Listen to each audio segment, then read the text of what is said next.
रवींद्र अनंत भगत अर्थात रविशेठ भगत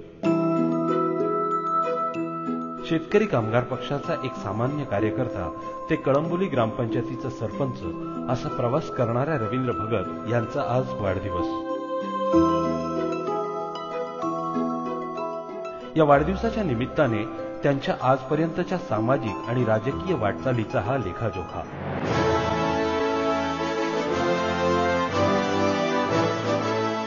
कोणतेही राजकीय पाठबळ नसताना सुद्धा केवळ जिद्द, चिकाटी, दुर्दम्य इच्छाशक्ती आणि मेहनत यांच्या जोरावर राजकीय पटलावर चमचम करणारा हा उगवता तारा। 1995च्या पंचायत समितीच्या निवडणुकीदरम्यान सभापती पदाचे तत्कालीन उमेदवार काशीनाथ पाटील यांच्या प्रेरणेने समाजकार्यातून राजकारणाकडे वळलेला एक उमदा तरुण। वास्तविक घरचा सधन असल्यामुळे राजकारणातील रवींद्रचा प्रवेश सुकर झाला आणि मग राजकारणाच्या माध्यमातून सुरू झाली समाजसेवा।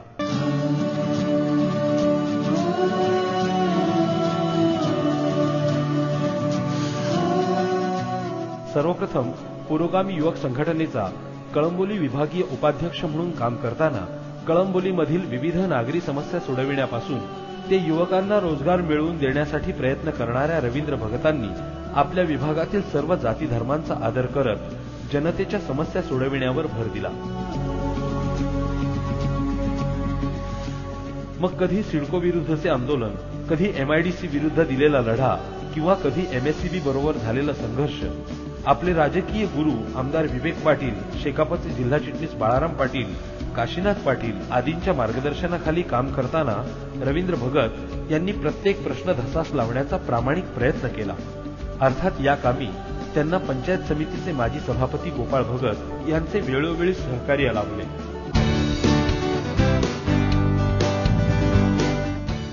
कळंबोली गाव असो वा कॉलनी, तिथली विकासाची कामे मग अंतर्गत रस्ते असोत, गटारे असोत, नळ पाणी पुरवठा योजना असो किंवा इतर कोणतेही काम करताना त्यांनी कधीही आपला वा परका असा भेदभाव केला नाही।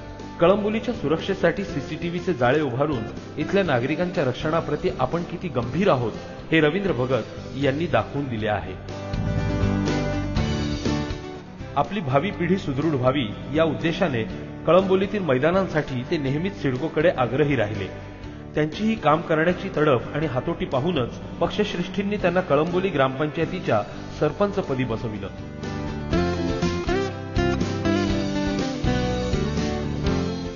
सरपंच पदाची सूत्रे हाती घेतल्यानंतर विकास कामांचा धडाका वाढविणाऱ्या रवींद्र भगतांनी महिलांसाठी अनेक उपक्रम राबविताना निराधार, विधवा आणि परित्यक्त्या महिलांसाठी ग्रामपंचायतीमार्फत आर्थिक मदतीचा हात दिला। त्याचबरोबर स्त्रीभ्रूण हत्या रोखण्यासाठी निर्णायक पावले उचलली। ग्रामपंचायतीच्या माध्यमातून मंगल कार्यालय बांधून गरिबांसाठी एक हक्काचं मंगल कार्यालय उभे केले, ज्यामध्ये आज तागायत अनेक गरीब मुलामुलींचे लग्न सोहळे पार पडले आहेत।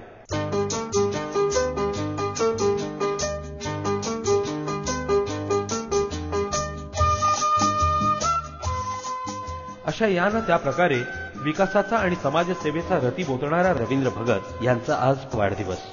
त्याचबरोबर आज त्यांच्या लग्नाचाही वाढदिवस आहे। त्यांना त्यांच्या वाढदिवसाच्या आणि त्यांच्या लग्नाच्या वाढदिवसाच्या शुभेच्छा देताना एवढंच म्हणावंसं वाटतं की नसानसामध्ये सेवा ज्यांच्या मुखावरी दंभ दिसेल कसा, नसानसामध्ये सेवा ज्यांच्या मुखावरी दंभ दिसेल कसा, परोपकारासी धर्म मानुनी सुख वाटितो ओंजळ पसा। रवींद्र भगत, आपणास वाढदिवसाच्या आणि लग्नाच्या वाढदिवसाच्याही हार्दिक शुभेच्छा। बार बार दिन ये आए, बार बार दिल ये गाए, बार बार दिन ये आए, बार बार दिल ये गाए,